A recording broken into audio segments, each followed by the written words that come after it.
Le sujet de la table ronde, eh bien, quand on nous a fait lire la douzaine de papiers sur l'agroclimatologie ce matin, mes collègues et moi-même, on a été frappés du côté très transversal, c'est-à-dire qu'on soit au Bénin, au Sénégal, au Brésil, qu'on travaille sur les palmeraies, l'ananas, le soja, le maïs, le riz. Ça soulève des questions qui font écho à nos questions ici d'agriculture, de forêt ou de viticulture. On est bien sur des questions de tout le monde, de tous les agriculteurs, et c'est ça qu'on va mettre un petit peu en avant à travers un débat aujourd'hui. Donc je vous propose que ce débat s'articule autour de deux thèmes, sachant que la question qui a émané de ces 12 papiers, c'est le changement climatique fait-il au présent évoluer les pratiques. Donc les deux temps seront axés sur la perception du changement climatique et la perception de ce qu'il faut faire, de l'adaptation, avec le point de vue donc, des acteurs de la production agricole. Et puis un deuxième temps de débat beaucoup plus large, parce que, comme l'a soulevé une des présentations ce matin sur le Bénin, il y a des questions fortes de souveraineté alimentaire, d'acquisition de terres qui sont soulevées, d'autres enjeux plus forts, plus macroéconomiques, plus globaux. Et donc c'est le sujet du deuxième temps, le changement climatique, un enjeu révélateur d'enjeux plus globaux. Avant de laisser la parole à Annabelle puis à Sandrine qui se présenteront, je vais demander à chacune des personnes qu'on a invitées de se présenter, donc le nom, le prénom, et aussi finalement quelle est votre relation avec le changement climatique, comment vous l'avez rencontré dans votre profession. Alors, vous ne faites pas un exposé, hein, quelques minutes, les grands traits, juste pour planter le décor. Voilà, merci. Bonjour à tous et enchanté de vous rencontrer. Darosé Bernard, agriculteur, c'est-à-dire producteur agricole, producteur de denrées alimentaires, notamment céréales et oléoprotéagineux. On peut rentrer plus dans les détails. Je pratique mon activité à une vingtaine de kilomètres de Dijon, donc je suis un des locaux de l'étape. Voilà. Le changement climatique, c'est une phrase qui est à la mode. Moi, je le subis, on va dire, tous les jours sur mon entreprise agricole. Et j'ai essayé d'adapter mon type de production pour pallier à des problèmes climatiques. C'est-à-dire que maintenant, je pratique un système innovant agricole qui s'appelle l'agriculture de conservation des sols. Voilà.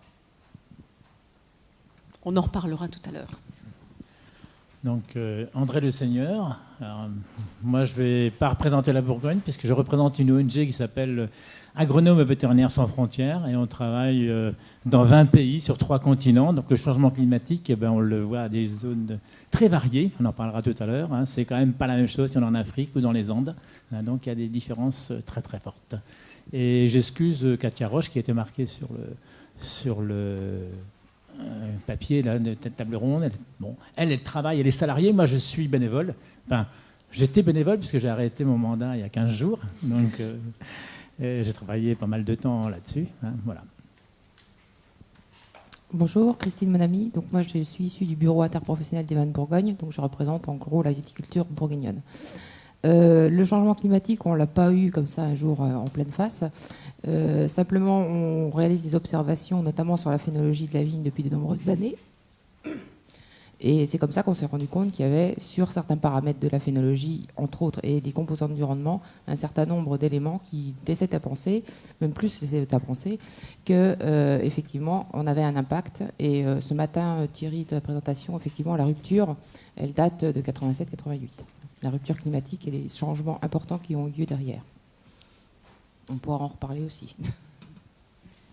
Bonjour, Marie-Cécile de Conac. Moi, je travaille au Centre régional de la propriété forestière de Bourgogne, qui a un rôle de transmission, enfin de conseil auprès des propriétaires forestiers et puis aussi de formation et de vulgarisation.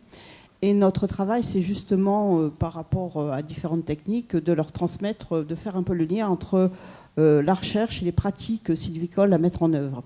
Et pour nous, le changement climatique nous est arrivé en pleine figure, je dirais en 2003, quand il y a eu la sécheresse canicule, et que là, on a vu, mais violemment, des peuplements dépérir très fortement, notamment en feuillus, en douglas, mais aussi en résineux. Et on a commencé à se poser un certain nombre de questions, parce qu'après certains certains peuplements ont reverdit, d'autres pas. Dans un même peuplement, il y a des individus qui sont repartis, d'autres pas.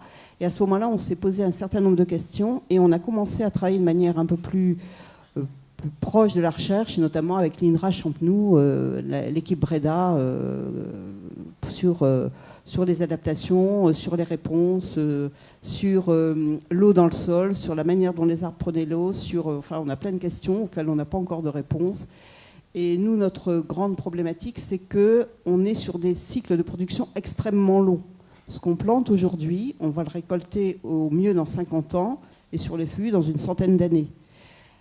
Et donc, on a besoin de savoir quelles vont être les tendances climatiques et quels vont être les événements majeurs et l'occurrence de ces événements majeurs pour essayer d'adapter, d'une part, les essences. Bon, j'arrête. Je ne fallait pas me laisser partir. Voilà, bon, je vous en reparlerai tout à l'heure. Merci. Merci, Marie-Cécile.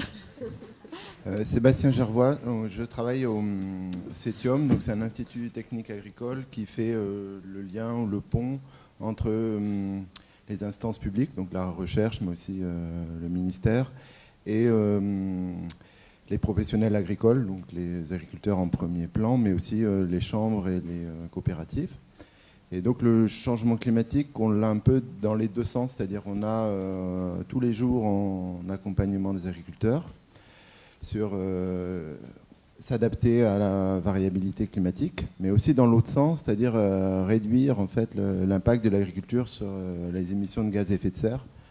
Voilà, comment des nouvelles rotations, des nouveaux itinéraires techniques pour réduire les émissions de gaz à effet de serre.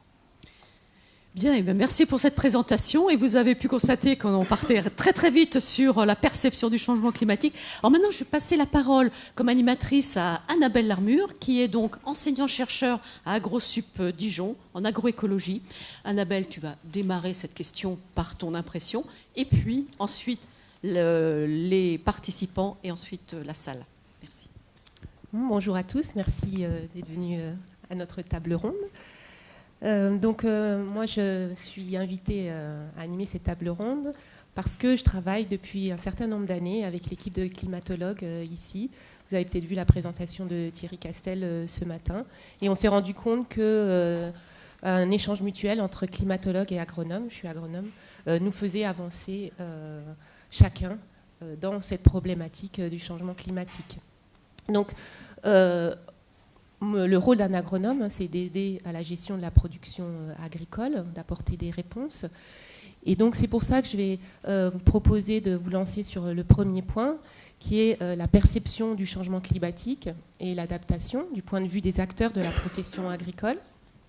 Et nous avons vu, pour illustrer ce point ce matin et ces derniers jours, différentes communications qui nous montrent que les productions agricoles sont toutes soumises dans toutes les régions du monde à un climat nouveau et que les acteurs de la production agricole sont confrontés à ce contexte. Nous avons vu également que tous ces acteurs, que ce soit du chercheur à l'agriculteur, en passant par tous les acteurs intermédiaires, commencent à réfléchir à comment s'adapter à cette situation et que même certains agriculteurs semblent déjà mettre en place des stratégies d'adaptation. Donc, avant de vous donner la parole, plus généralement à la salle, je voudrais interpeller nos invités qui viennent de se présenter en précisant un peu mes questions. Donc, d'abord, dans votre pratique, que pouvez-vous nous dire de la perception du changement climatique ? Quel ressenti ont les personnes que vous rencontrez ou vous-même par rapport à la réalité, à l'ampleur du changement climatique actuellement ? Ensuite, quelles sont vos attentes en termes de réponse autour de cette problématique ? Et enfin, est-ce que vous avez connaissance de stratégies d'adaptation envisagées ou déjà mises en œuvre ? Ça fait beaucoup, mais je pourrais répéter les 3 points. Mais je sais que vous allez avoir envie de parler de ces 3 points d'un coup, donc j'y suis allée directement. Donc, qui souhaite commencer à réagir ? Je me lance. Alors, je vais rebondir sur la présentation de mademoiselle ce matin, dont je ne me souviens plus du nom. Le Reboulet, voilà. Parce que c'est vrai qu'au niveau de la viticulture, le ressenti du changement climatique, enfin, au niveau professionnel, est assez peu présent. Par contre, nous, en tant qu'organisme, on a des observations qui montrent qu'effectivement, depuis les années 87, enfin fin des années 90, on a une évolution significative d'un certain nombre de choses. C'est une évolution significative des dates de floraison, qui sont beaucoup plus précoces qu'auparavant. En moyenne, je crois que c'est de l'ordre de 6 jours. Donc ça fait une grosse semaine. Après, il y a un autre stade physiologique qui est relativement important en vigne, qui s'appelle la fermeture de la grappe. C'est-à-dire qu'une fois que la fleur est devenue fruit, elle grossit. Et la grappe, qui est très lâche au départ, tous les grains finissent par se toucher, on va dire. Et ce stade a avancé en moyenne de 10 à 15 jours, sur une période seulement de 20 ans. Hein. Et la véraison aussi, qui a progressé. Alors, ce sont des moyennes, on va dire, décennales ou plus. On n'enlève pas la variabilité interannuelle, on est bien d'accord. Mais par contre, sur une simple période de 20 ans, ce qui n'est rien à l'échelle du climat, on observe déjà des choses qui sont conséquentes.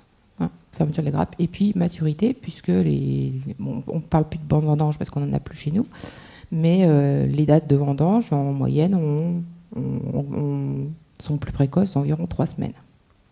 Donc, vous voyez la progression. Voilà. Et ça, c'est factuel. C'est mesuré, c'est factuel. Donc, nous, on dit, oui, il y a un effet du changement climatique sur la viticulture. Mais les professionnels, effectivement, comme je disais, ce qui va effectivement les intéresser, c'est les prévisions météo plus fines, plus fiables, la prévision des aléas, surtout. Je vais parler de la grêle, puisque on a notamment ce genre de choses. Or, ils ne comprennent pas, à la limite, qu'on ne s'y intéresse pas. Des discussions qu'on a pu avoir avec Météo France, de nombreuses fois, un aléa, c'est un aléa. Donc, pour prévoir un aléa, c'est quand même très difficile. Voilà, donc c'est ce genre de choses. J'ai perdu mon fil. Donc, vous avez parlé de la perception, des attentes, et est-ce que vous avez l'impression qu'il y a déjà des stratégies d'adaptation ? Alors, en vigne, je ne sais pas si vous vous souvenez du petit schéma qu'avait montré Iñaki hier dans son diaporama, son petit pulse avec la plante, le climat, etc. Donc en vigne, on a 2 leviers d'action possibles en gros. La plante elle-même et les itinéraires culturaux. On ne va pas changer les sols, on ne va pas changer le climat, ils changent tout seuls. Donc la plante, comme disait Iñaki, en Bourgogne et dans la majorité des vignobles français, on est sous un régime d'appellation contrôlée, enfin protégée maintenant. Donc on ne fait pas ce qu'on veut. En Bourgogne, on a 2 cépages majoritaires qui sont le pinot noir et le chardonnay. Et la Bourgogne tient son image et sa notoriété de ces 2 cépages. Donc on ne peut aucunement envisager de mettre de la syrah, même si on sait très bien qu'elle sera bien mieux adaptée que du pinot noir, poulet rouge, par exemple, à l'aube de 2100. Hein, il y a ce que tu avais dit dans ta thèse, il me semble. Il avait planté de la syrah en Bourgogne. Les professionnels ont fait des bons. Hein. Bon. Donc, après, la vigne, aussi, ce qu'il faut voir, c'est que, bon, c'est une plante pérenne, mais elle a une certaine, entre guillemets, plasticité. On l'a vu en 2003, qui était une année quand même relativement extrême pour elle. Finalement, elle s'en est pas si mal tirée que ça. À la limite, c'est nous qui n'avons pas été suffisamment prévoyants pour vendanger suffisamment tôt et faire un produit tel qu'il aurait dû être. C'est-à-dire qu'on ne s'est pas méfié. Enfin, moi si, mais les professionnels étaient en vacances. Donc, ils n'ont pas vendangé à temps, en fait.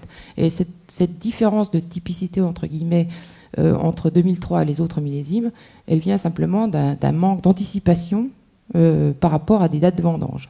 Alors, c'est vrai que maintenant, depuis 2003, dès qu'il y a des étés, des cycles précoces, des étés annoncés un peu chauds, ils sont en branle-bas de combat en vendange en août. Hein. Mais, bon... Non, mais ça va loin, parce qu'il y a des domaines qui demandent à leurs salariés de ne pas partir à l'étranger, quand même. Donc, de façon à pouvoir les rappeler de bonne heure pour qu'ils puissent revenir rapidement en cas de... Bon. Voilà. Donc, la plante, on ne va pas pouvoir faire grand-chose, si ce n'est ce qu'on est en train de faire, c'est-à-dire repiocher dans les anciennes sélections ou dans les anciens cépages ou variétés. On appelle ça les sélections massales chez nous. c'est difficile à expliquer. Mais retrouver d'autres individus du même cépage qui seraient maintenant plus adaptés à un scénario futur.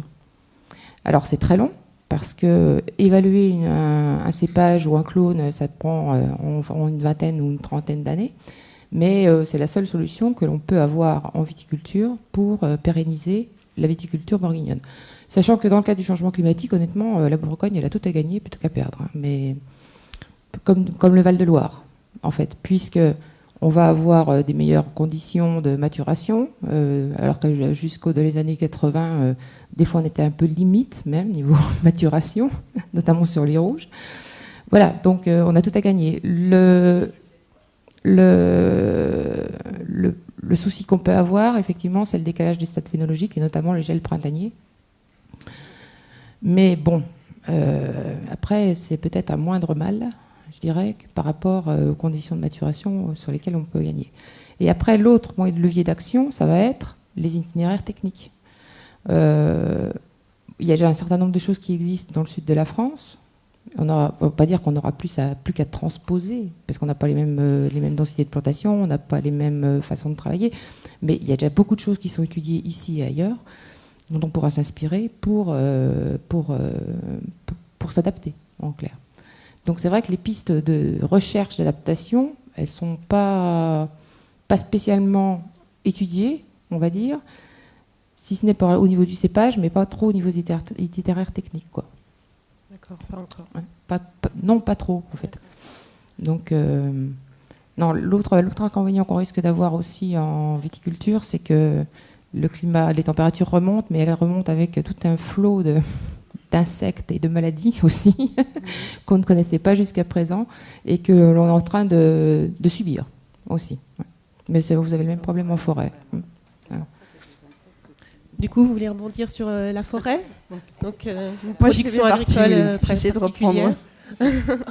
Non. Alors, au niveau du ressenti du changement climatique, nous, on l'a ressenti, je vous ai dit tout à l'heure, par les dépérissements de 2003 qui ont été violents sur certaines espèces, notamment tout ce qui était Douglas Exposition Sud, Epicéa qui avait été descendu en plaine et qui était en limite de leur aire. Donc déjà, ça nous a posé un certain nombre de questions. On a également encore et régulièrement des dépérissements, par exemple de chênes pédonculés, parce qu'il n'y a pas assez de pluviométrie ou qu'il y a des baisses de nappe et les chênes pédonculés ne supportent pas du tout ce genre de situation hydrique. Et on a également des montées de parasites. Le meilleur exemple, c'est la processionnaire du chêne, qui est un parasite lié au pain, du pain, pardon, qui est un parasite lié au pain et qui était cantonné dans le sud de la France et qu'on retrouve maintenant largement au nord de Dijon. Donc ça, ce sont des signes de changement climatique et de modification des températures. Au niveau des attentes des propriétaires et de la profession, c'est de dire qu'est-ce que je dois faire, comment je dois gérer, que dois-je planter?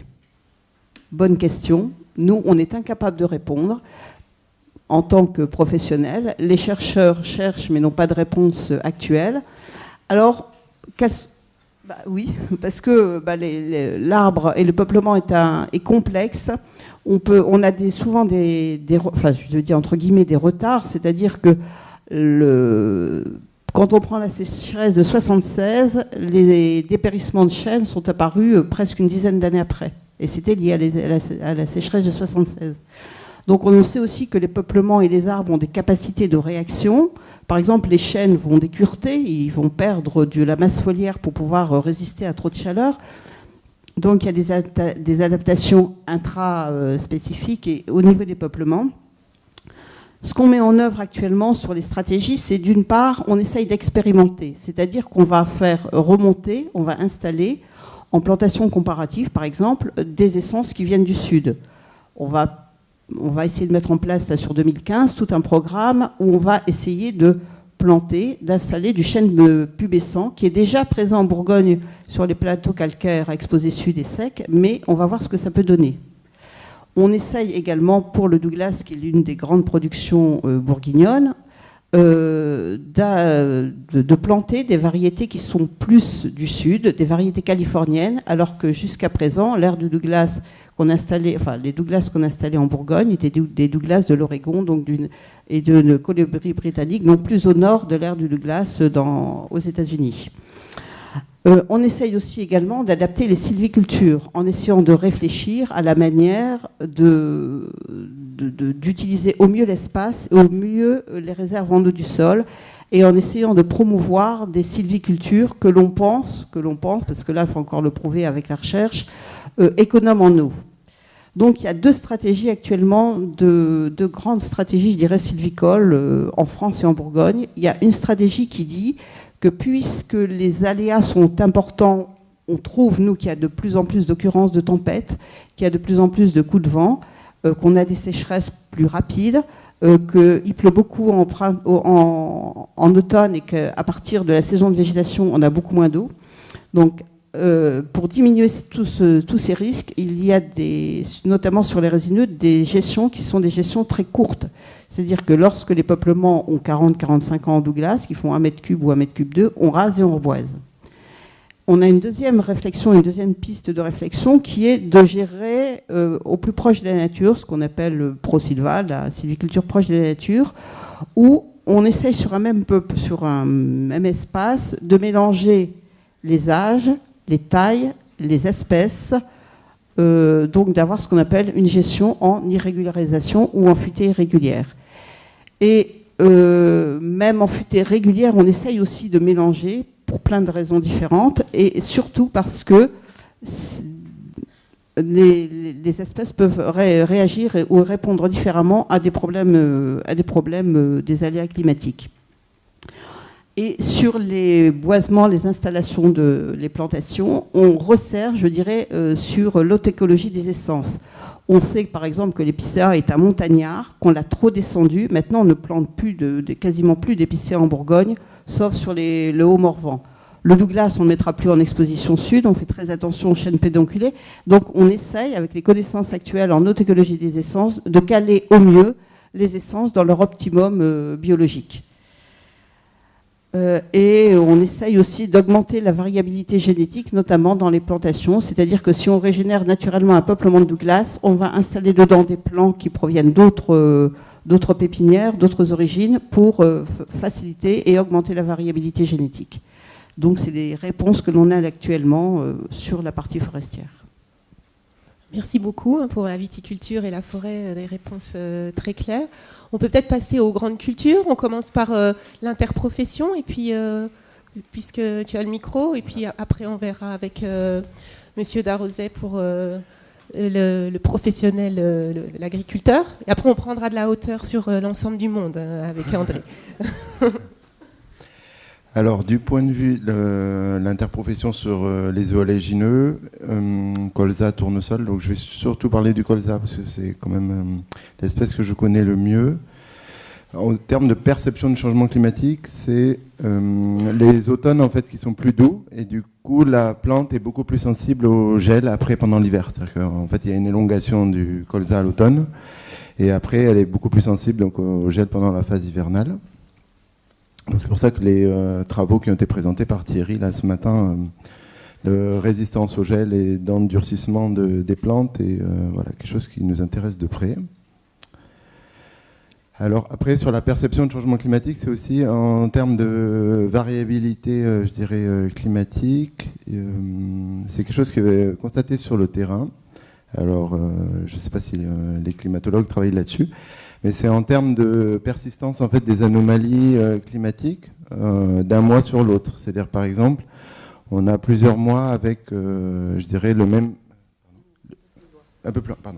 type de temps, et globalement, et par exemple des anomalies de température ou de pluie qui vont se propager, perdurer en fait pendant, par exemple, 3 mois. Donc ça a comme des gros impacts sur les productions de culture. Alors après, la deuxième question, c'est en termes de stratégie d'adaptation. Alors stratégie d'adaptation. Alors d'un point de vue global, au jour d'aujourd'hui, on n'a rien à proposer comme une stratégie vraiment globale. On aura plutôt une stratégie au cas par cas, c'est-à-dire en fait en réponse à la variabilité climatique. Donc un conseil qui est rapide en fonction de la particularité climatique de l'année. Sur quelle pratique ça peut être ? Sur des dates de semis, non, par des contre, dates de récolte. ça va être décalé, par exemple, la fertilisation. Donc c'est plutôt un conseil sur voilà, l'itinéraire technique.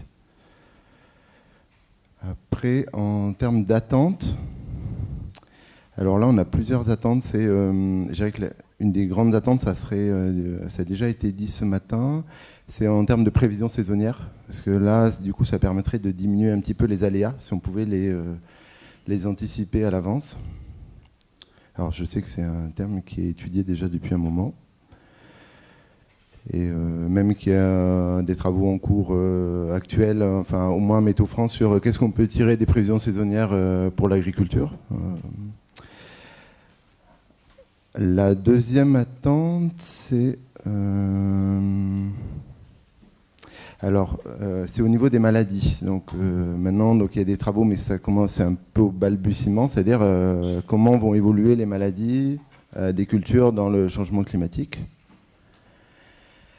Alors toutes les maladies ne sont pas à voir sur le même plan parce qu'il y a des maladies qui sont très météo-sensibles, on va dire, ou climato-sensibles, d'autres moins qui dépendent plutôt du type de sol, etc.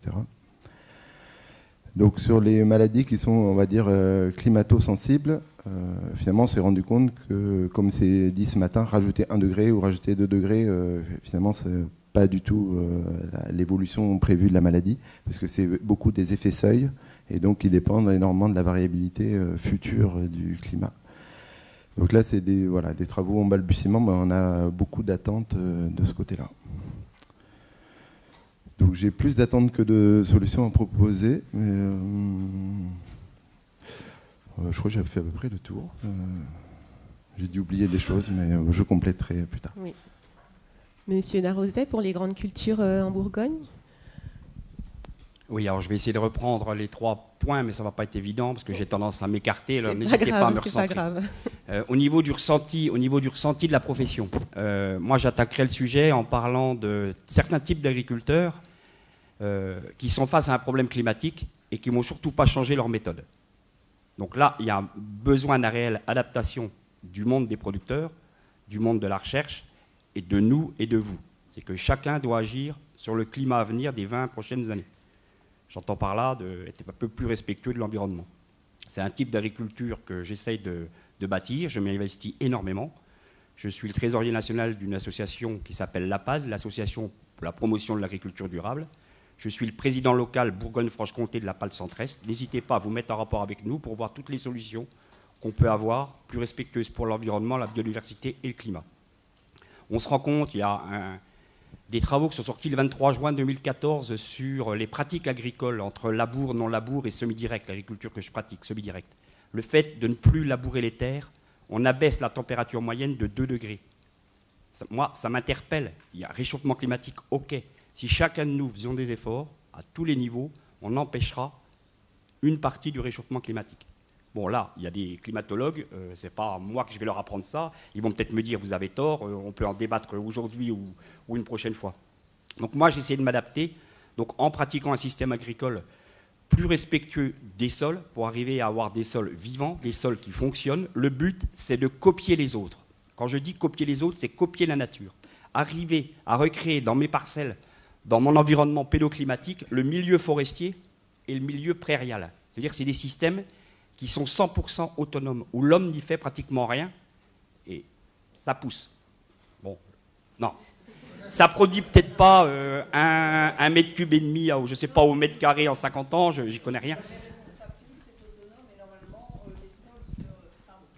Ça pousse, c'est autonome, et les sols, si on gère correctement sur le long terme, et si on ne fait pas des révolutions trop courtes, parce que là, on aura aussi un problème, nous, de perte de matière minérale, effectivement, c'est Enfin, ce qu'on essaye de faire, nous, c'est de copier la nature. Si on arrive à avoir un bilan d'autofertilité de nos sols qui fonctionne à terme, ça prendra 10 ou 15 ans, on aura gagné. Je ne dis pas que c'est le seul système agricole qu'il faut défendre, mais quand je prends mon système dans son approche globale, c'est-à-dire qu'avant tout, je suis quand même un chef d'entreprise, c'est qu'à la fin de l'année, je dois, comme vous, gagner de l'argent. Et je veux vivre encore de mon métier dans 15 ans. Sans faire help des manifestations en demandant des sous. Non, c'est que les agriculteurs ont qu'à se prendre en main avec les instituts, avec les chercheurs, avec les consommateurs. Et à un moment donné, il faut tous se mettre autour de la table et discuter pour arriver à produire d'une façon exemplaire. Voilà. Après, mes attentes, forcément, qu'elles sont nombreuses. Il y a des instituts qui travaillent autour de nous. J'ai bien noté, par contre, la réponse du CETIOM qui dit on peut apporter des solutions ponctuelles au cas par cas. Non, à un moment donné, il faut pouvoir s'adapter dans le temps. Il faut que le CETIOM ait dans son développement des solutions pour les 10 à 15 ans à venir. Faites-le monter à vos supérieurs. Faites-le monter. L'agriculteur, il n'a pas besoin de solutions au jour même. Ce qu'il veut, c'est des grandes pistes de réflexion. Raisonner le système dans sa globalité. Peut-être pour compléter sur les aspects du CETIOM, et pour rebondir, le CETIOM a aussi des stratégies à plus long terme, oui. Par exemple de financement de projets de recherche, oui. Pour réfléchir à comment s'adapter un voilà. peu plus long terme sur voilà. le changement climatique, et qui rejoignent ce qu'on a dit sur la forêt, par exemple, sur les variétés, des variétés qui seraient plus adaptées en fonction de l'espèce qu'on veut cultiver. Alors, quant à nos attentes en tant que producteurs, on essaye des choses chez nous à notre échelle de petits producteurs. Forcément, on essuie les plâtres. La nouvelle tendance, c'est d'associer aux cultures de vente. Culture de vente, c'est par exemple blé, colza, orge, etc. Des cultures pérennes, vivantes à l'intérieur, et notamment des légumineuses. La légumineuse, bon, tout le monde ne le connaît peut-être pas, c'est la seule plante qui est capable de fixer de l'azote de l'air gratuitement. L'azote de l'air, c'est beaucoup moins... Enfin, l'azote gratuit, pour moi, ça n'a pas de prix, forcément, c'est gratuit. Mais c'est là-dedans. Et là, on a besoin de la recherche pour venir nous aider à voir si le système est viable ou pas à plus ou moins long terme. C'est une piste de réflexion. Bon, je pourrais m'étaler de nombreuses heures. Je vais peut-être un peu laisser la parole aux voisins. André. D'accord. Oui. La salle pourra réagir aussi tout à l'heure sur tout ce qui a été dit. On va changer de région, même si j'habite à côté d'ici. Nous travaillons, comme je l'ai dit, dans 20 pays, sur 3 continents. Et je crois que les problèmes climatiques sont perçus de manière différente dans chaque pays, dans chaque zone. On ne peut pas confondre les problèmes des pays sahéliens avec les pays andins. Les pays sahéliens, c'est les problèmes de sécheresse, c'est les problèmes de pluies qui viennent irrégulièrement, alors que dans les pays andins, c'est l'érosion, parce qu'on a des grosses inondations à un moment donné. Donc on ne peut pas les raisonner de la même manière. Et en Asie, on est un peu au Cambodge, Laos, etc., c'est encore autre chose. Donc, ou Mongolie, parce que nous sommes aussi en Mongolie. Donc je crois que déjà, il y a des choses variées. Et ce qui nous intéresse, nous, c'est que comme on est sur l'ensemble, on peut éventuellement tirer profit des expériences d'un endroit pour les amener à l'autre, non pas les copier. Parce que je crois que c'est ça qui est dangereux, c'est copier. C'est plutôt de partir de ce qui existe pour essayer d'améliorer l'existant. Voilà. Alors, les paysans, comment ils le voient, le changement climatique dans ces zones un petit peu variées, je crois qu'ils voient bien l'évolution tendancielle du climat. Je crois qu'ils le remarquent par des choses très variées. Les alternances pluie-sécheresse, qui ne sont pas forcément... Ce n'est pas des cycles bien connus. Les aléas, il y en a toujours eu. Le calendrier pour semer, etc. Puis la hausse des températures moyennes. Ensuite, il y avait la notion peut-être qu'on voit plus aujourd'hui, c'est les accidents climatiques, qui sont plus fréquents. Et puis avec des contrastes très très forts. Et puis la variabilité dans le temps et l'espace. Ce qu'il y a aussi, il faut intégrer, ce qui est complètement différent de ce qu'on a ici, c'est derrière ça, par rapport au climat qui a des plus d'aléas, c'est la pression démographique. On est dans des zones où on prévoit, dans les zones en particulier d'Afrique, un doublement de la population dans 20 ans. Un doublement de la population dans 20 ans. Et donc là, on va retourner sur le fait de la sécurité alimentaire. La sécurité alimentaire, voire la souveraineté alimentaire. C'est-à-dire que le droit au peuple à se produire eux-mêmes. Donc ça veut dire quand même qu'on n'est pas dans la même chose. Et puis deuxième chose qui change complètement la donne et qui modifie les questions que j'ai entendues ce matin après l'exposé sur le Bénin, c'est la notion de main-d'œuvre et d'équipement. Il y a 500 millions d'agriculteurs dans le monde qui n'ont que leurs bras pour travailler. 500 millions. 300-400 qui ont la traction animale. Donc, on ne peut pas comparer avec nos 30 ou 40 millions d'agriculteurs qui sont très équipés. Comme mon voisin. Et pourtant, ils sont soumis aux prix mondiaux de même nature et qui ne peuvent pas être concurrents. Et donc, nous, on a eu un raisonnement très simple de dire qu'il faut simplifier l'agriculture ou la spécialiser. Mais on peut revenir à des choses quand on a de la manœuvre. On a parlé des cultures associées ce matin. Il y en a quelqu'un qui a dit, mais c'est les techniciens qui nous ont apporté. Je ne crois pas. Les agriculteurs de certaines zones pratiquaient les cultures associées. L'arachide et le maïs, ou les haricots et le maïs, le maïs herbetuta. Et qu'est-ce qu'il y a derrière? C'est la notion de main-d'œuvre. On ne peut pas faire ça avec des machines pour l'instant. Parce que d'une part, les dates de récolte, ça ne colle pas. Et ça pose des problèmes, cette main-d'œuvre. Et puis quelque chose qu'on ne peut pas nier. On dit qu'il faudrait que les enfants aillent à l'école. C'est bien, mais ça enlève de la main-d'œuvre de base. On ne peut pas empêcher les enfants d'aller à l'école. Et donc il faut trouver des adaptations. Alors, la question d'adaptation, c'est même plus une question d'adaptation, c'est une question de survie. Pour eux, ce n'est pas de l'adaptation, c'est de la survie. Puisque dans ces 500 millions d'agriculteurs qui travaillent manuellement, il y en a une partie qui sont très pauvres, voire qui meurent de faim. Bon, faut pas. Non, c'est une question de survie. Alors, ce qu'on essaye de faire, nous, c'est de travailler avec eux sur certains aspects. C'est la technique du zaï en Sahel, c'est-à-dire mettre du compost à certains endroits, pas partout. Travailler sur la gestion des ressources, en particulier de l'eau. On a eu d'ailleurs des liens avec la recherche en Équateur, où on a travaillé sur la gestion sociale de l'eau. On devrait dire plutôt gestion sociale de l'irrigation, parce qu'on s'aperçoit il y a une hiérarchie sociale pour avoir accès à la ressource. On travaille sur l'agroécologie, on travaille sur l'agroforesterie aussi, parce que je crois qu'on s'aperçoit qu'il y a des zones du monde où il y a besoin des arbres. Et ça, si vous avez écouté pour certains d'entre vous les propos de Marc Dufumier, qui parle beaucoup de ça, bon, vous allez voir. Donc, il y a des choses qui se font, mais on essaye toujours la partie ascendante, c'est-à-dire c'est pas nous qui allons proposer, on part de ce qui se passe, pour essayer d'améliorer l'existant à partir de pratiques. Les gens ne vont pas changer du jour au lendemain. Si je vous demande à vous d'arrêter votre téléphone portable tout le temps, je ne suis pas sûr qu'il y a un certain nombre de personnes qui vont s'adapter immédiatement. Parce que, bon, donc, je crois qu'il y a des choses comme ça. Il faut revoir tranquillement, parce que c'est vraiment une stratégie de survie. Alors, il y a aussi l'aspect des cultures pérennes. Puisqu'il y a des zones où il y a du café ou du cacao, donc on tombe dans l'aspect culture pérenne. Donc, voilà. Donc, mais je crois que c'est la notion. Il faut retenir qu'on est dans les zones où le problème démographique, ça change complètement la donne, le travail manuel, etc. Donc, au niveau adaptation, il faudra aussi qu'il y ait une politique agricole dans chaque pays, dans chaque zone, pour arriver à protéger un certain nombre d'agricultures locales. C'est pour ça qu'on travaille sur la notion de marché paysan, circuit court, pour que les gens redonnent espoir et surtout gagnent.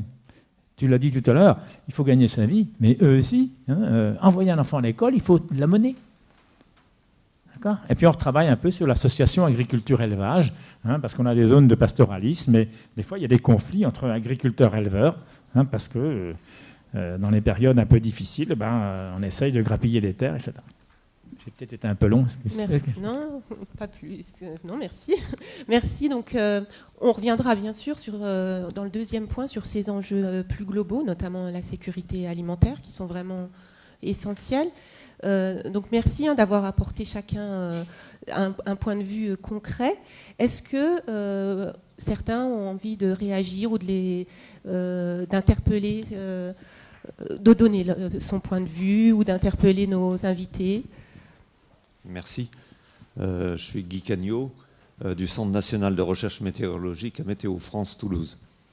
Je suis scientifique, certes, et un scientifique, c'est un peu bête, c'est-à-dire que ça se pose toujours des questions fondamentales. Et jusqu'à présent, on a eu 6 personnes qui ont pris la parole, qui ont employé le mot changement climatique, peut-être une phrase sur 2. Et je note aussi ici que dans le transparent, il est mentionné 4 fois. Alors, je voudrais savoir si changement climatique, c'est un mot à la mode. Autrefois, on parlait du trou d'ozone, et puis 20 ans après, on a arrêté de parler du trou d'ozone.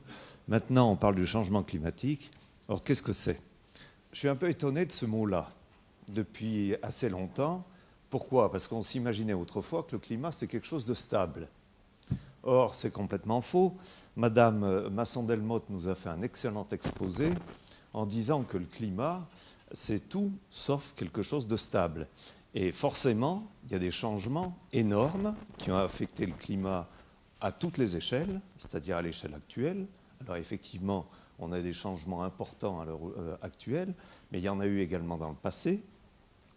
Il y en a eu très fréquents, il y en a eu de très intenses, avec des amplitudes énormes dans le passé. Et quand on remonte encore plus loin que ce dont nous a parlé Madame Masson-Delmotte, on s'aperçoit que sur Terre, il y a eu des événements cataclysmiques de type à éteindre à peu près 75% des espèces sur Terre, entre le primaire et le secondaire notamment. Donc qu'est-ce que c'est que le changement climatique? Alors il y a un mot qui est très à la mode, c'est le changement, c'est maintenant. On pourrait se poser la question, est-ce que le changement climatique, c'est un mot à la mode, c'est maintenant qu'on en parle? Parce que le climat, ça a toujours changé. Alors voilà, ça c'était des questions préliminaires. Je vais juste justifier ce choix. Donc, oui, non, mais je le comprends. Hein, je vais quand même. Je pense que c'est important vis-à-vis de la production agricole d'expliquer pourquoi nous, agronomes, on a besoin d'employer ce terme et qu'on le met peut-être à beaucoup d'endroits.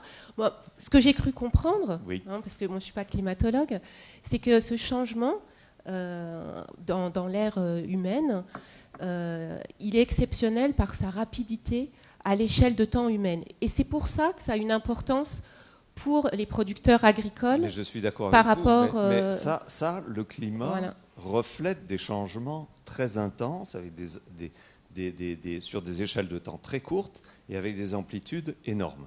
D'accord ? Alors, ce que je voudrais savoir, alors j'ai entendu parler monsieur à la fin, qui nous a dit, effectivement, le changement climatique, mais il a vite embrayé sur d'autres thématiques, qui sont la démographie, qui sont l'économie mondiale. Et ça, à mon avis, c'est beaucoup plus important que le changement climatique. J'ai entendu aussi nous n'avons pas nié les autres enjeux. Voilà, bien sûr. Et j'ai entendu parler, vous, madame, je pense, d'événements exceptionnels. Et là, je pense que par le passé, il y a toujours eu des événements exceptionnels auxquels l'agriculture a dû faire face et a très bien fait face dans le passé.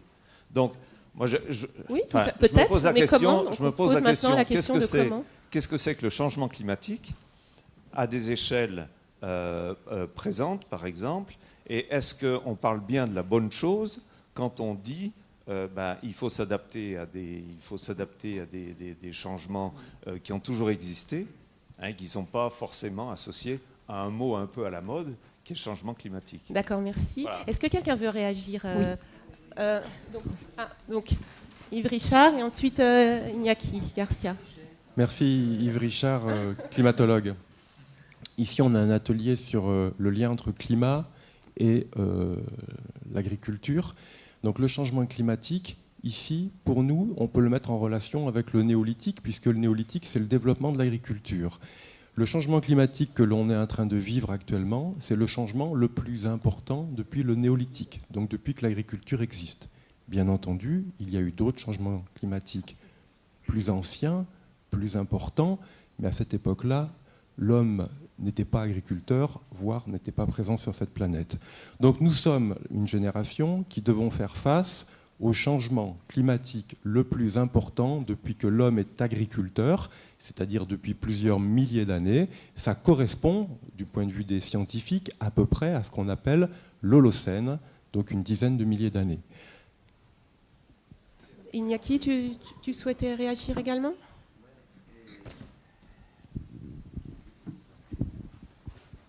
C'est un peu difficile par rapport aux commentaires.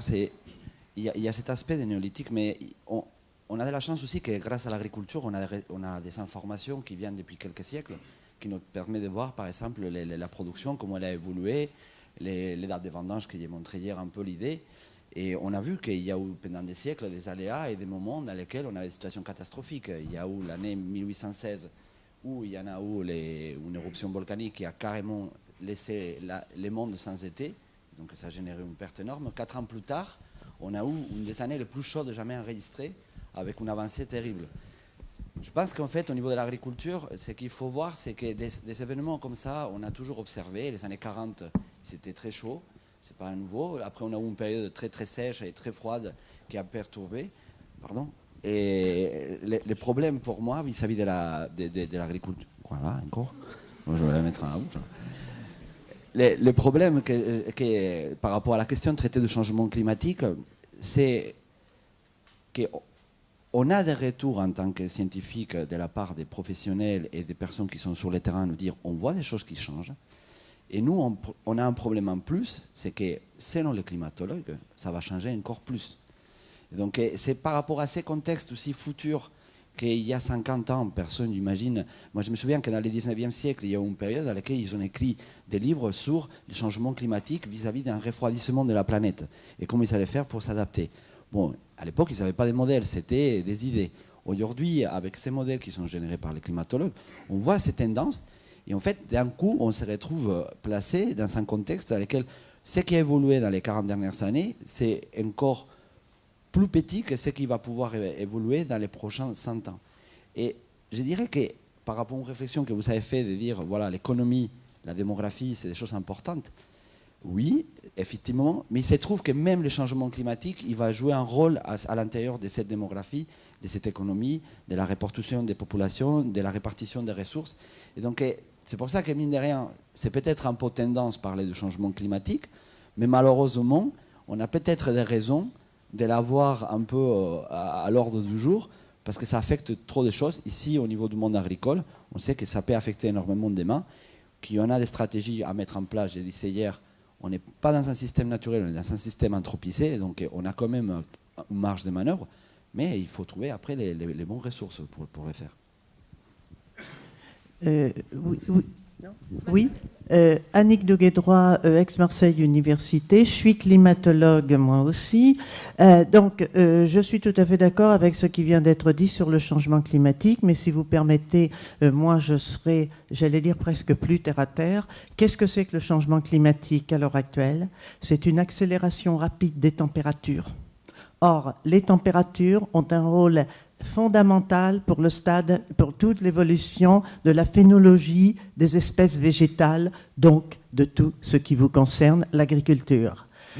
Et cette évolution, cette augmentation des températures dans le cadre de l'interglaciaire actuel qui a commencé il y a 10 ou 15 000 ans,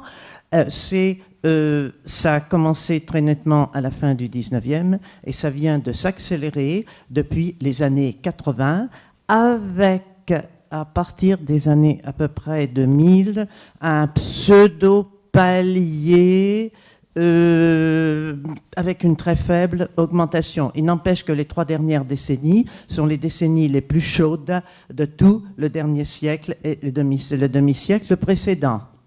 Donc, importance pour le stade phénologique. Ensuite, il peut être accompagné au moins par endroits de diminution de précipitations, aussi important les besoins en eau dans les stades phénologiques. Donc, je comprends très bien que pour tout le monde rural que vous représentez, le changement climatique, c'est ça pour vous. Hein. Il me semble, c'est pas les considérations sur l'interglaciaire, gna gna gna gna. Si vous permettez, je veux revenir sur quelque chose de spécifique à l'heure actuelle au changement climatique, c'est ce problème des phénomènes extrêmes. Parce qu'on a constaté que depuis 20 à 30 ans, vous avez, alors là, je vais dire d'abord une phrase de climatologue que je vais d'abord ensuite traduire, c'est des ondulations accentuées des ondes de Rossby. Pour ceux qui le connaissent. Effectivement, là, c'est une phrase de climatologue. Voilà, c'est une phrase de climatologue. Qu'est-ce que ça veut dire? Eh bien, ça veut dire que l'influence froide avant descendait du nord jusqu'à certaines latitudes, par exemple aux saisons intermédiaires. Maintenant, elle peut descendre beaucoup plus au sud. Pendant que les influences chaudes qui remontaient vers le nord jusqu'à une certaine latitude peuvent remonter maintenant plus au nord. Et puis, eh bien, on est, selon les moments, dans les langues d'air froid qui descendent très bas ou dans les langues d'air chaudes qui montent très haut. Donc, ce qui vous donne à la même saison de forts contrastes. Et s'il y a, on est aux limites de quelque chose, d'un trop fort contraste, on a à ce moment-là des gels, alors que théoriquement, l'hiver se réchauffe, donc on ne devrait plus avoir de gel. Donc, les projections linéaires des valeurs de température posent un problème c'est qu'elles ne peuvent pas être, on ne peut pas leur associer ces phénomènes exceptionnels qui dépendent d'autre chose que de cette croissance linéaire. Et à l'heure actuelle, je ne suis pas sûre que les météorologues puissent y répondre, car il faudrait savoir exactement quels sont les mécanismes internes à la dynamique du climat qui provoquent justement ces changements des ondes de Rossby. Je reviens à climatologie. Merci. Merci, madame. Les phénomènes extrêmes sont effectivement une préoccupation pour les agriculteurs. Alors Benjamin, très rapidement, court, et après on passera au deuxième point. Du point de vue plutôt agro-climato, pour compléter tout ce qui a été dit, les efforts qui sont faits autour de ce terme, qui peut être vu comme porteur, sexy, tout ce qu'on veut de changement climatique, traduisent quand même une fédération des travaux, une réunion autour d'efforts pluridisciplinaires et rapproche, je trouve, de mon point de vue, les scientifiques et les professionnels autour de cette thématique, et ça apporte énormément. Et je dirais, si demain on se retrouve à avoir des baisses de température ou une perturbation, ou que les modèles sur lesquels on a toujours plus de confiance se trompent parce qu'on n'est pas à l'abri de l'erreur. Je veux dire, voilà, quand on fait de la projection, on se mouille un petit peu, et les personnels de Météo France le savent. Quoi qu'il en soit, si on se trompe, tous les efforts qui sont faits à l'heure actuelle vont contribuer à mieux adapter l'agriculture aux conditions de l'environnement naturel. Et cet effort, c'est pas uniquement sur un terme qui demain n'aura pas d'impact. On est vraiment sur une thématique. Le climat et l'agriculture, c'est quelque chose de très fort. Que ça soit vu sous l'angle du changement climatique, c'est une très bonne chose. On en tirera les fruits, peu importe le climat de demain. Donc, juste, on va passer au deuxième point, mais vous aurez la parole. Juste pour rebondir, c'est que, parce que tu parles d'adaptation, etc., mais ça a permis de faire progresser les connaissances aussi sur certains secteurs. Ouais, justement, merci pour cette conclusion transition, parce que moi, la réflexion que je me fais quand je nous vois, c'est que peut-être cette problématique forte et émergente va faire évoluer de façon assez profonde notre façon de fonctionner, aussi bien entre professionnels qu'entre chercheurs, ou entre thématiques de recherche. C'est-à-dire le fait de se mettre à travailler en collaboration étroite entre climatologues et agronomes pour répondre à des questions vraiment pratiques qui remontent de la profession. Donc on verra, et moi je trouve que ce serait une belle évolution de notre façon de fonctionner ensemble, les différents partenaires autour de l'agriculture. Je vais vous laisser donc prendre du recul sur les différents enjeux avec Sandrine. Bonjour à tous, Sandrine Petit, je travaille à l'INRA de Dijon et je suis géographe. Alors vous allez voir, ça va être complètement dans la continuité, la deuxième partie, parce que vous avez déjà vous-même abordé des thèmes qu'on avait pointés en préparant cette table ronde. Ce qui est proposé dans cette deuxième partie, c'est de travailler un petit peu plus la notion de capacité d'adaptation, en fait. Quelle est notre capacité d'action et quelle est notre capacité d'adaptation dans le cas du changement climatique. Et ce que je vous propose, en fait, c'est de dépasser un peu la notion d'adaptation vue comme un ajustement, une réponse à un aléa, c'est-à-dire, pour donner quelques exemples, bon, il y a plus d'inondations, on fait des digues, il y a plus d'aléas, on prévoit davantage de systèmes d'alerte. Non, il y a aussi une façon de réfléchir à notre vulnérabilité. Est-ce qu'on est plus ou moins vulnérable ? Et est-ce qu'on peut travailler là-dessus ? Parce que du coup, voilà, c'est s'engager dans un processus de transformation peut-être plus profond, réfléchir qu'est-ce qu'on fait aujourd'hui, pourquoi on est vulnérable au changement climatique. Et aussi, peut-être on est vulnérable, mais peut-être il y a aussi des opportunités avec ce changement. Vous en avez évoqué, par exemple, la maturité du raisin, qui est peut-être moins problématique. Vous ne l'avez pas évoqué, mais peut-être vous le reconfirmerez pour la forêt, l'augmentation des températures, du CO2, permet des gains de productivité. Bon, vous allez me corriger. Voilà, donc moi je vous propose de réfléchir dans ce sens dans cette deuxième partie. Et je propose 3 points à nos invités à la salle. Et vous verrez qu'on a déjà abordé ces 3 points. Premier point, finalement, est-ce que tous les modèles agricoles sont égaux face à la réponse au changement climatique ? C'est quoi le bon modèle agricole ou c'est quoi le bon modèle sylvicole ? Madame de Coninck et Monsieur Darrosé ont commencé à répondre. Est-ce que c'est des systèmes plutôt d'agriculture familiale qui ont des capacités d'adaptation ou est-ce qu'il faut imaginer des systèmes très sophistiqués avec toute la technologie pour préciser les prévisions ? Est-ce qu'il faut prévoir une agriculture plus agroécologique ou au contraire, est-ce que c'est du hors-sol, on contrôle tout? Est-ce qu'il faut diversifier les cultures? Est-ce qu'il faut davantage associer agriculture-élevage? Donc moi, c'est la question que je vous soumets comme premier point. Deuxième point, l'incertitude dont on nous a fait part dans la première partie, elle va se coupler avec d'autres incertitudes, vous l'avez évoqué, incertitude par exemple, fluctuation du prix des produits agricoles, changement dans les politiques, les négociations internationales. Donc le changement climatique, finalement, ça vient dans un contexte plus complexe, où il y a d'autres changements aussi sur, par exemple, les ressources naturelles, l'eau, des changements, tensions plus accentuées. Les questions de sécurité alimentaire, on n'est pas tous égaux dans le monde pour faire face à ces incertitudes. Donc c'est un peu le deuxième point, finalement, à quel enjeu le changement climatique est couplé. Et quand on parle du changement climatique, on parle peut-être aussi d'autres choses. Et c'est quoi ces autres choses? Et troisième point, on a un peu la conviction ici que, certes, le changement climatique, on en parle au niveau international, à travers notamment le GIEC, qui transmet pas mal d'informations. Mais notre conviction ici, c'est que voilà, les capacités d'adaptation, elles sont aussi locales. Et donc, qu'est-ce qu'on peut faire au niveau local? Et cette échelle-là, on voudrait un peu la mettre en avant comme une capacité d'action aussi qui est de notre ressort à tous réunis aujourd'hui. Voilà, donc c'est ces 3 points que je vous propose, soit de choisir, soit d'aborder successivement, mais vous pouvez peut-être choisir le point sur lequel vous vous sentez le plus à même de répondre. Alors... premier point, finalement, c'est est-ce qu'il y a des modèles agricoles ou des modèles sylvicoles plus adaptés au changement climatique?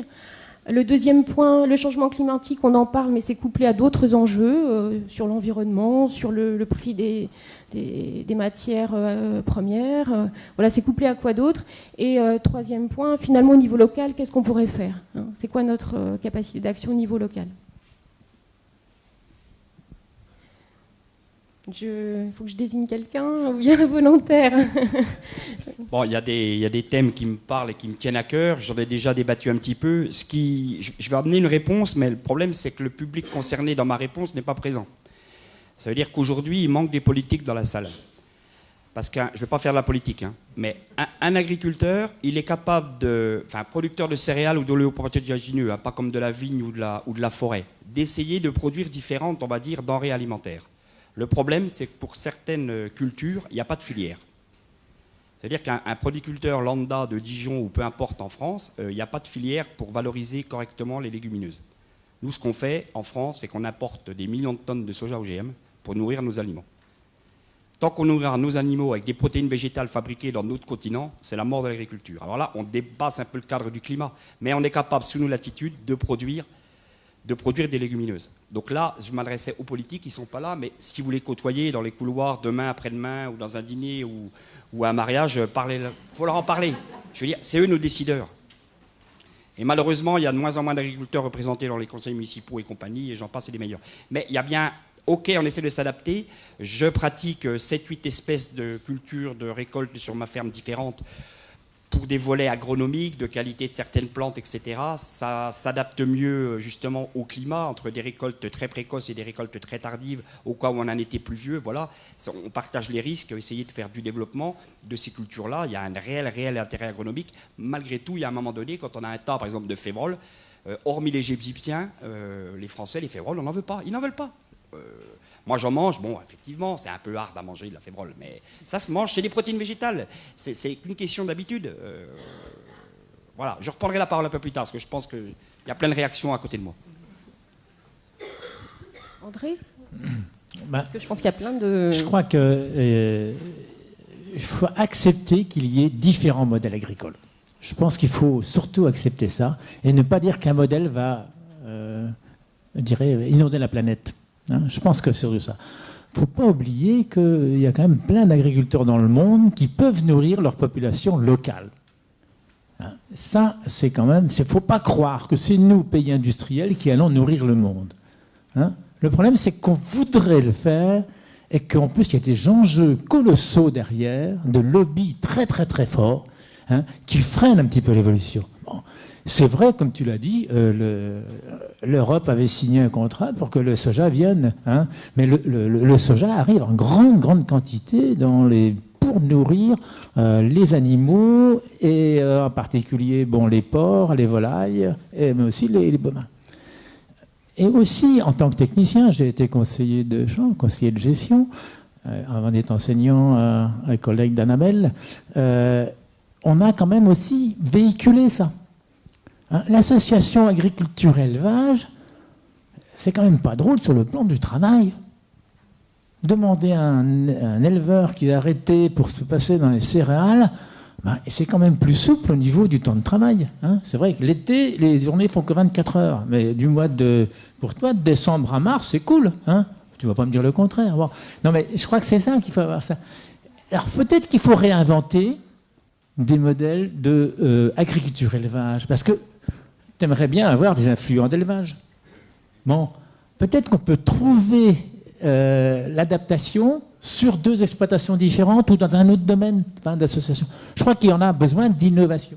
Je crois ça. Et je pense que l'agriculture, alors après familiale, paysanne, etc. Bon, je pense qu'il y en a différents termes. Nous, on y croit beaucoup, au niveau de la VSF en particulier, avec l'adaptation de l'agroécologie, l'agroforesterie. En plus, elle est beaucoup moins consommatrice d'intrants. Elle est, je dirais, par rapport au transport, elle est faite localement, donc il y a beaucoup moins de gaz à effet de serre pour le transport, ça c'est quand même. Et puis elle prend beaucoup moins de ressources naturelles. Ça ne veut pas dire pour ça qu'elle n'en prend pas un peu, d'accord ? Mais ça veut dire, et là tu as raison, au niveau des politiques, il faut arrêter de prendre l'agriculture pour moins que rien. On commence seulement à reparler de politique agricole dans certains pays. Les pays industrialisés ont tous mis une politique agricole très forte. En Europe, aux États-Unis, au Japon, etc. Mais on a complètement délaissé ça dans beaucoup de pays du monde. Énormément. Et donc ça, c'est un enjeu très très très fort qu'il faut arriver à faire comprendre au niveau des politiques, mais aussi des firmes multinationales, etc. Donc il y a quand même un gros travail de plaidoyer et chacun d'entre nous peut apporter sa pierre. Juste peut-être pour compléter sur les autres enjeux, j'ai constaté là, en préparant la table ronde que les ONG de développement créent des postes de chargés de mission en changement climatique. Donc finalement, pourquoi mettre l'accent dans le cas des ONG de développement sur cette prise en charge vraiment sérieuse de la question du changement climatique? Du coup, vous le connectez à quoi d'autre d'important en termes de thématique? On le met comme un point important, c'est un peu nouveau, effectivement. Alors, c'est peut-être un terme à la mode, comme on peut le dire, mais je pense que c'est un terme important parce qu'on s'aperçoit surtout cette variation d'extrême. Je crois que c'est ça qui fait. VSF, l'entité de AVSF à une époque, VSF sans frontières, si vous voulez, c'était à l'époque où le Sahel, les gens mouraient de faim. Donc ça a été fait pour ça.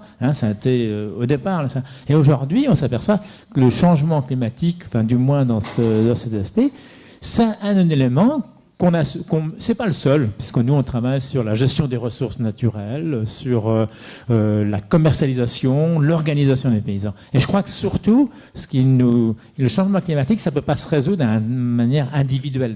Je pense que c'est ça qui est important. Et donc on essaye de travailler un peu sur le phénomène collectif pour que ça va. Parce que les ressources en eau, ça ne se gère pas uniquement sur une personne. Je crois que c'est au niveau du bassin versant, etc. Je donne quelques exemples. Mais je crois que c'est ça qui peut arriver. Merci. Merci André. Christine, je suis un peu perdue là. Alors peut-être soit répondre sur les types de viticulture. Est-ce que vous réfléchissez sur des modèles? J'aurais tendance à raisonner un peu comme monsieur, c'est-à-dire qu'on ne peut pas dire il y aura un type d'exploitation ou il y a un modèle qui sera meilleur que l'autre. On ne peut pas gommer les spécificités locales, de toute façon. Donc après, par rapport au changement climatique, mon principal souci, c'est la gestion de la ressource en eau, au niveau local, mais au niveau régional, au niveau mondial. Je pense que ce sera le point le plus critique et le plus difficile à gérer. Alors après, qu'on irrigue des vignes, bon, j'ai appris qu'on irriguait les pommiers, ça me choque déjà. Voilà, la forêt n'irrigue pas, mais voilà, je pense qu'on est dans une période où on on sait pas, mais on pressent ce qui peut nous arriver. Et c'est à ce niveau-là qu'il faut anticiper, justement. Donc, en Bourgogne, honnêtement, je pense qu'on n'y irriguera jamais. Et avant d'irriguer les vignes, je pense qu'il y aura irriguer les gens. Hein, mais bon, voilà. Après, le changement climatique au niveau viticole, il va avoir aussi, il faut pas se leurrer, il va avoir, si les régions septentrionales comme la Bourgogne, la Champagne, le Val-de-Loire vont en tirer profit, il y a des régions plus au sud et notamment autour de l'arc méditerranéen qui vont souffrir, voire disparaître. Hein. Iñaki, tu confirmes? Non, mais enfin, pas disparaître, mais ça va devenir des conditions plus qu'extrêmes. Voilà. Donc après, voilà. Donc je pense qu'on va trouver absolument de tout. Et il y a la pérennité du vignoble. Bon, nous, on n'est pas trop inquiets, mais il y en a, je pense qu'ils sont beaucoup plus inquiets que nous par rapport à ça, quoi. Et on pourra pas. Et même si la vigne, pas seulement au niveau température, hein, parce que il y a des vignes qui résistent aux faibles températures et des vignes qui résistent aussi aux fortes températures. Hein. Donc, on pourrait adapter, mais la ressource en eau, on ne pourra pas l'inventer, quoi. Ça, c'est clair. D'accord, merci. Marie-Cécile de Coninck, pour la forêt. Moi, sur les modèles plus adaptés que d'autres, je n'ai pas de réponse. On est dans une incertitude globale et totale. On pense d'après les divers travaux qu'on a pu voir et les divers travaux des climatologues, qu'on va perdre un certain nombre d'espèces forestières parce que le réchauffement est trop rapide et donc les espèces n'auront pas le temps de se déplacer parce qu'un arbre, ça va pas vite. Voilà. Donc voilà, on va perdre des espèces forestières. On essaye de mettre en place des moult méthodes sylvicoles parce qu'on se dit que c'est dans la diversité que se trouve peut-être la capacité de réaction. On va essayer de remonter des méditerranéennes et voir ce que ça donne, mais des méditerranéennes raisonnables. Voilà. Et puis, pour moi, les autres enjeux du changement climatique, il y a plusieurs choses. Il y a d'abord, moi, je pense que l'eau va être un élément fondamental et extrêmement important, et qu'il y aura peut-être pas des guerres, mais enfin des bagarres pour l'eau. Ça me semble évident, des conflits d'intérêts sur l'eau. Ça, pour moi, c'est très important. On n'irrigue pas des forêts, donc de toute façon, dans le domaine forestier, on est plutôt même favorable, puisque quand il y a un grand manteau forestier, les pluviométries sont peut-être un peu plus abondantes. Bon. Il y a une autre chose qui me semble importante, c'est que j'ai l'impression que dans le grand public, il n'y a pas du tout cette prise de conscience que les choses vont changer et qu'elles risquent de changer brutalement. Je vous dis ça parce que par rapport à la forêt, on voit bien comment réagissent les gens ou le grand public quand on exploite une forêt. Il est normal qu'au bout de 100 ou 120 ans, on récolte des chênes qui ont été plantés pour fabriquer du bois d'œuvre. Les gens, en plus, en ont besoin parce qu'ils ont des meubles en bois, ils ont des fenêtres en bois, ils utilisent de papier qui fait à partir de bois, etc. Mais ils ont du mal, je parle du grand public, de faire le lien entre la forêt et le produit fini. Et quand on donc modifie un aspect paysager, puisqu'une coupe, ça modifie forcément l'aspect paysager, on a parfois des réactions assez violentes. Et je me dis que par rapport au changement climatique, il va y avoir un bouleversement, il pourra y avoir un bouleversement paysager ou des habitudes importants, et je ne suis pas sûre que le grand public en soit conscient d'une part. Je pense aussi fondamentalement, mais ça c'est mon niveau de réflexion, qu'il faudra changer plein d'habitudes, nos comportements de consommation, se déplacer moins en voiture, enfin peu importe. Il faudra modifier les comportements de consommation aussi bien alimentaires qu'au niveau énergétique, et ça je ne suis pas sûre que le grand public en soit conscient. Et si et ça c'est un problème politique, et si les politiques n'arrivent pas à faire passer ça auprès des populations, je crains qu'on aille vers des conflits importants. Voilà. Alors que peut-on faire au niveau local? Agir à son niveau tous les jours. Ce que vous évoquez là, c'est un problème de pression anthropique sur notre milieu ambiant, mais ça n'a rien à voir avec le climat. Mais le changement climatique ne fait qu'accentuer ce problème et cette pression anthropique. Mais dans quel pourcentage? Moi, je pense que les problèmes de l'eau que vous évoquez, le problème des déchets, le problème de l'augmentation de la population sur Terre, ça, c'est des problèmes de premier ordre. D'accord ? Oui. Les problèmes d'évolution du climat, du changement du climat, c'est un problème de deuxième ordre. C'est peut-être un problème Est-ce de que vous êtes deuxième ordre. Non, moi je suis pas. Moi je pense que c'est un qui problème vient se rajouter au bruit, qui va accentuer, parce que si on a plus de désert, on a moins de terres cultivables. Alors c'est vrai qu'au nord, on va avoir plus de terres cultivables, ça va peut-être se décaler. On va peut-être reprendre le fil de la table ronde. Je pense qu'on aborde aussi les questions de réduction de notre impact sur le changement climatique, les questions un peu d'atténuation. Mais bon, aujourd'hui, on voulait rester sur la question de l'adaptation, donc je propose qu'on écoute notre dernier invité sur les 3 points ou un des 3 points. Alors, pour le modèle agricole, il y a déjà beaucoup de choses qui ont été dites. Simplement, nous, ce qu'on fait, je trouve que le changement climatique, c'est quand même une occasion de fédérer tout un certain nombre de personnes autour de l'impact, comme ça a été dit, sur la biodiversité, sur l'impact finalement de nos activités humaines. Et par le fait du changement climatique, c'est l'occasion de prendre du recul et de trouver des nouvelles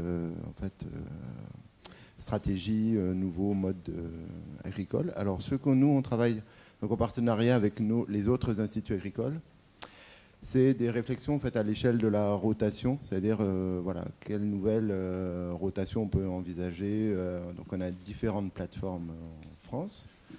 On regarde aussi ce qui se passe ailleurs dans le monde, parce que, par exemple, le climat de la France, par exemple, dans 30 ans, ça va être... on essaye de trouver des actualismes avec... d'autres pays plus au sud, et regarder comment ça se passe. Et donc on a développé des plateformes assez importantes d'expérimentation où finalement en termes de... on s'est un peu entre guillemets lâché sur... on a pas mal fait vraiment des rotations qui sont même un petit peu... paraissent un peu bizarres des fois, mais ça peut donner des idées pour faire avancer la réflexion et trouver d'autres modes qu'on n'aurait peut-être pas... imaginer. Alors, il y a une question aussi, et je trouve que c'est intéressant, sur la prise de conscience du changement climatique par le public. Et effectivement, on se rend compte qu'il y a encore un certain nombre de personnes qui y croient pas. Enfin, pour eux, ça ne va pas se passer. Et ça, je trouve que c'est un peu inquiétant. Et donc, je pense qu'il y a à développer la pédagogie autour du changement climatique, à mieux expliquer. Par exemple, je prends juste un exemple des exposés de ce matin, mais par exemple, la courbe là, des températures qu'a présenté Thierry avec déjà une cassure dans les années 80, que ça y est, le changement climatique, ça existe déjà depuis 20 ans. Voilà, donc ça, je trouve ça vraiment très intéressant. J'avais des choses à rajouter, mais elles ont déjà été dites. Donc, Merci à nos invités. Je vais passer la parole à la salle. Si vous voulez interpeller nos invités sur un point particulier ou réagir sur le cadrage du débat qui a été proposé pour cette deuxième partie de la table ronde. C'est une réaction et une question pour les invités. Bénédicte Veïrak Ben Ahmed, j'ai fait ma thèse de géographie à Toulouse sur les pratiques agricoles face aux épisodes de sécheresse exceptionnels à l'échelle de l'exploitation et du territoire. Sur le terrain sur lequel je me suis intéressée, la polyculture élevage est très, très implantée pour des raisons économiques, mais aussi les agriculteurs que j'ai interrogés le voient comme étant une réponse pour limiter les risques face aux sécheresses qu'ils peuvent avoir, etc. Et donc ma question, c'était sur les terrains que vous connaissez et que je ne connais absolument pas. Est-ce que vous pensez que la polyculture élevage peut être une forme d'adaptation à l'échelle de l'exploitation? Si oui, pourquoi? Et sinon, pourquoi? Alors, je ne sais pas, André, Bernard, vous souhaitez répondre? Effectivement, moi, si je peux me permettre, forcément que tout système agricole devrait être basé sur le partenariat entre production de céréales et autoconsommation de ce qui est produit par des animaux tels qu'ils soient. Malheureusement, il faut que chaque agriculteur ait la fibre d'être un producteur agricole, mais la boucle est bouclée. Hein. Vous mettez le système prairial en place, ensuite vous remettez en culture, etc. Vous êtes en autonomie, vous fabriquez maintenant... on est capable de faire les protéines végétales germières qui nourrissent le bétail et on dégage des surfaces pour les cultures de vente. C'est un système abouti et il a fait ses preuves. Hein. Ça, pas de souci. Je ne sais pas si André... Je crois que tout à fait. Hein, dans beaucoup d'endroits du monde, c'est un des moyens de survie, c'est très important. Mais avec des dégâts éventuellement de je vais prendre un exemple concret. Il n'y a pas très longtemps qu'on amène de la quinoa dans nos magasins. La quinoa, c'est une plante qui est surtout dans les Andes. Hein. Pour l'agriculteur andin, c'est intéressant, parce qu'en termes de revenus, le problème, c'est qu'à force de faire de la quinoa, toujours, il a dégradé un petit peu ses sols, et puis il avait oublié l'élevage de lama. Donc, c'est vrai que nous, on a essayé de remonter aux agriculteurs. Enfin, c'est intéressant pour eux, mais ça veut dire aussi prendre conscience sur le long terme que la culture de quinoa, elle n'est peut-être pas pérenne, hein, parce que ça va pas être durable, quoi. Donc, on remet en place des projets où on associe agriculture et élevage pour qu'ils puissent garder cette ressource de revenus. Vous voyez, c'est un exemple très concret, mais c'est pour vous montrer que ça peut avoir des influences très très fortes. Encore un complément d'info. Les Chinois, mais il n'y en a peut-être pas ici, les Chinois sont en plein développement, ils commencent à se nourrir avec des protéines animales, alors qu'avant c'était végétal, donc ça demande des conseils. Bon, je dépasse. Et ils multiplient les élevages, aussi bien bovins qu'autres, mais là-bas, il manque de cellulose. Ils sont en train d'importer les conteneurs qui nous amènent toutes les denrées qu'ils produisent, on les remplit de foin ou de paille d'Europe et ça repart en Chine. C'est quand même bien aberrant. C'est aberrant. Enfin, je veux dire, l'homme marche. Voilà. Rajouter sur l'aspect de la Chine, c'est que la Chine est quand même la zone du monde où pratiquement toutes les terres cultivables ont été cultivées ou sont cultivées. Et ils viennent chercher dans les zones type Afrique où les terres cultivables ne sont pas toutes cultivées. Et en plus, ils essayent d'accaparer les bonnes terres avec bonne conscience des politiques locales. Oui, bonjour, Anne-Laure Le Reboulet. Donc, je travaille sur l'adaptation des viticulteurs au changement climatique. Et j'ai une question un petit peu d'agroécologie. C'est que dans le Roussillon, la plupart des viticulteurs qui sont en bio ou en biodynamie déclarent que les plantes résistent mieux aux vagues de chaleur et consomment moins d'eau. Et il n'y a pas vraiment de recherche scientifique sur ce point, c'est assez balbutiement. Et je voulais savoir si vous observiez la même chose en Bourgogne, que ce soit pour les vignes ou pour les grandes cultures. Alors, je pense déjà que le climat du Roussillon et de la Bourgogne est complètement différent. Et chez nous, les surfaces cultivées en bio et en biodynamie évoluent, mais assez lentement. Parce qu'on a quand même, au niveau maladie cryptogamique, notre lot de fléaux.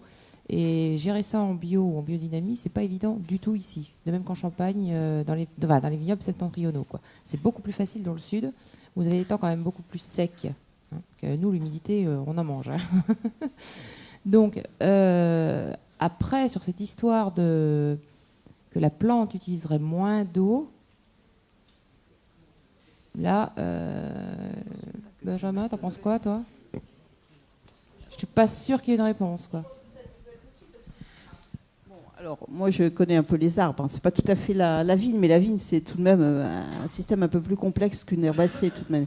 Et sur les arbres, on observe des capacités d'adaptation à l'eau, enfin au manque d'eau. Quand il n'y a pas assez d'eau, il y a des fermetures d'estomac, il y a tout à fait des phénomènes et ça peut s'adapter jusqu'à une certaine limite. Après, on n'a pas ça des dépérissements, mais... Ah ça, je ne sais pas. Je ne peux pas dire parce que nous, on a plutôt des systèmes pseudo-naturels puisqu'on n'amène pas d'intrants, on n'amène rien, donc ça, je ne sais pas. Je sais. Bon, donc j'ai le micro. Excusez-moi, Annick Doguet-Droit. Donc tout à l'heure, j'ai dit que j'étais climatologue, mais j'ai aussi travaillé avec l'INRA d'Avignon, donc sur le blé en Beauce, les Côtes-du-Rhône, etc. Donc je connais j'ai un peu quelque idée de ce que vous faites. Donc je voudrais simplement réagir sur un point de détail parce que il y a des adaptations que quelquefois on n'imagine pas, et c'est votre réaction, madame, Christine, j'arrive pas à lire votre nom, je sais pas. Christine Bonamy. Qui m'est fait penser. L'année dernière, j'étais dans les Pouilles. Alors les Pouilles, il faut les resituer, l'extrême sud de l'Italie, avec une certaine sécheresse bien plus prononcée que chez nous. Or, les Pouilles, à l'heure actuelle, ce sont des mers d'oliviers. Des mers d'oliviers avec des usines, je dis bien usines de production d'huile d'olive par rapport auxquels nos moulins, c'est de la babiole. D'ailleurs, la France ne produit presque rien au point de vue huile d'olive. Excusez-moi, je n'ai pas étudié la question, mais c'est où l'Espagne ou l'Italie sont les très grands producteurs d'huile d'olive, on le sait. Mais quand vous regardez ces oliviers, ils sont tous irrigués en permanence. Sinon, ils ne pourraient rien produire. Donc, si vous voulez, même l'olivier peut s'adapter à un climat qui n'est pas du tout son climat dans lequel on l'annonce officiellement, si vous lui apportez de l'eau, si vous le taillez bien, etc., en donnant des productions très satisfaisantes pour ces usines de fabrique d'oliviers. Donc, si vous voulez, vous étiez étonné du pommier qui n'était pas irrigué, mais là, ils arrivent à sauver leur olivier, leur vaste espace d'olivier, grâce à cette irrigation. Alors évidemment, il faut produire l'eau. Alors, excusez-moi, je n'ai pas étudié la question. Est-ce que c'est du dessalement d'eau de mer? Mais il y a de multiples. Si vous produisez, si vous vendez, il y a de multiples moyens. Eux, ils sont près de la mer. Dessalement de l'eau de mer, etc. Pour produire de l'eau. Ils ne sont pas en plein cœur du Sahara aussi. Hein. Non, mais c'est clair qu'on peut, par irrigation, on peut favoriser une culture qui est en dehors de son aire préférentiel, naturel. Mais c'est justement là l'aberration. C'est que là, pour sauver une culture, on va utiliser de la ressource en eau, alors qu'on sait pertinemment qu'à l'aube de la fin du XXIe siècle, ce sera un problème majeur. Et c'est ça que je dis qui est aberrant, c'est tout. Mais la vigne, si effectivement il faut l'irriguer, il y a déjà des régions qui l'irriguent. Mais oui, on va... Oui. Le temps passe et du coup on va peut-être prendre les dernières questions. J'en vois une. Est-ce qu'il y a une autre personne qui veut intervenir? Non. Donc on va prendre une dernière question parce qu'on s'achemine tout doucement vers la fin de la table ronde. Donc, Marjorie Hubertosi d'AgroSub Dijon. Donc, moi, je voulais réagir par rapport à l'adaptation. Pour moi, l'adaptation des oliviers dans les pouilles, c'est une adaptation. Enfin, c'est un système de culture imposé par l'homme qui se dit bon, il fait trop chaud, il manque d'eau, je vais chercher de l'eau. On voit bien que ces systèmes-là, aujourd'hui, ils arrivent en bout de course. Et le changement climatique, c'est un petit peu le déclencheur. C'est celui qui fait qu'on se rend compte qu'on est en bout de course, que notre système, il est plastique, on a fait tout ce qu'on a pu, on a mis des intrants, on a construit tout ce qu'on a pu autour, et puis là, ça marche toujours pas. Enfin, ou de nouveau, ça marche plus, plutôt. C'est-à-dire que ça a bien marché avant, et puis aujourd'hui, on n'a plus la solution. Donc on est face à un système qui n'est plus plastique, qui ne s'adapte plus, donc il faut le changer. Et il faut le changer vers quoi on veut aller.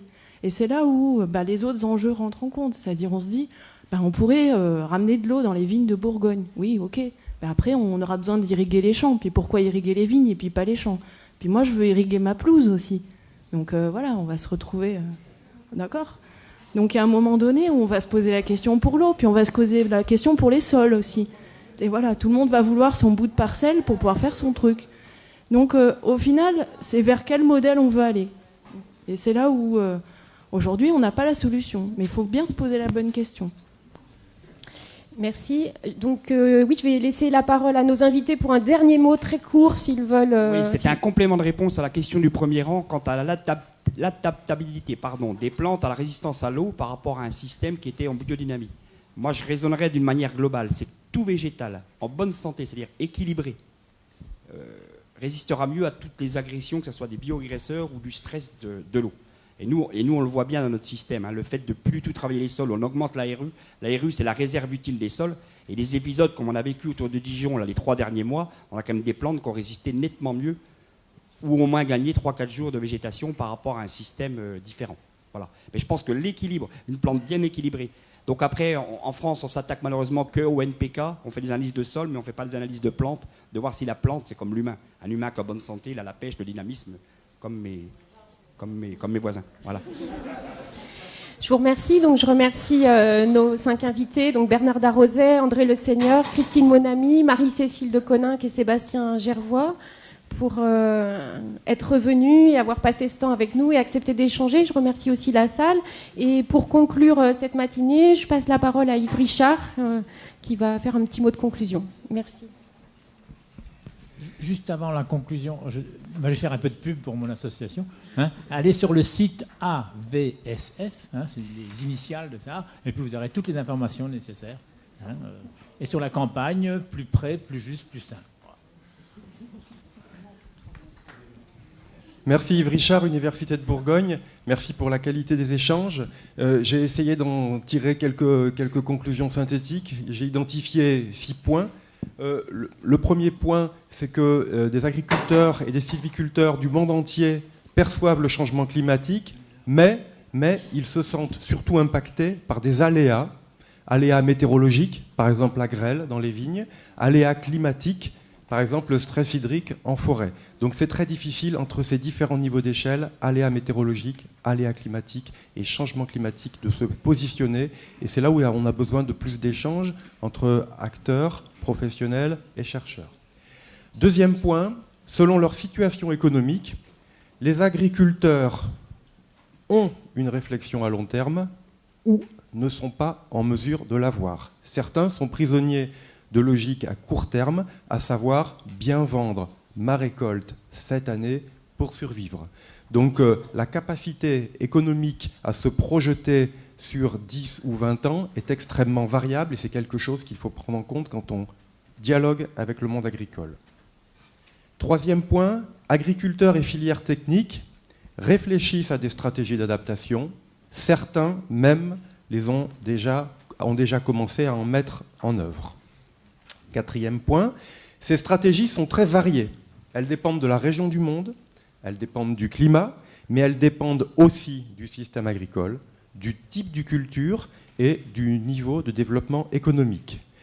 Cette diversité fait que, a priori, on ne doit pas se projeter sur une solution universelle, mais des adaptations très diverses. On a besoin d'innovation au pluriel. Cinquième point, les agriculteurs du Nord, et a priori, d'après ce que j'ai entendu, uniquement au Nord, à savoir les agriculteurs des pays riches qui s'appuient sur une agriculture mécanisée et puis qui peuvent utiliser beaucoup d'intrants. Se pose également la question de l'atténuation. C'est une contrainte qui leur est imposée. Cette contrainte de l'atténuation, elle ne s'oppose pas dans les mêmes termes au Sud, ce qui fait quand même une différence puisque les systèmes agricoles au Sud ne contribuent pas autant au changement climatique que les systèmes du Nord. Donc ça, c'est une différence Nord-Sud. Donc pour les agriculteurs du Nord, ils ont une double contrainte, c'est s'adapter au changement climatique, mais également, comme l'a dit monsieur, pratiquer une agriculture qui contribue le moins possible au changement climatique. Enfin, dernier point, au-delà de la question du climat, donc c'est quelque chose qui a été évoqué, il y a d'autres enjeux. Le climat n'est qu'un des éléments, ce n'est pas le seul spectre. Alors nous sommes dans une communauté de climatologues, donc c'est celui qui nous intéresse, c'est pour ça qu'on essaie de centrer le débat sur le climat, mais ce n'est pas le seul élément qu'il faut prendre en compte.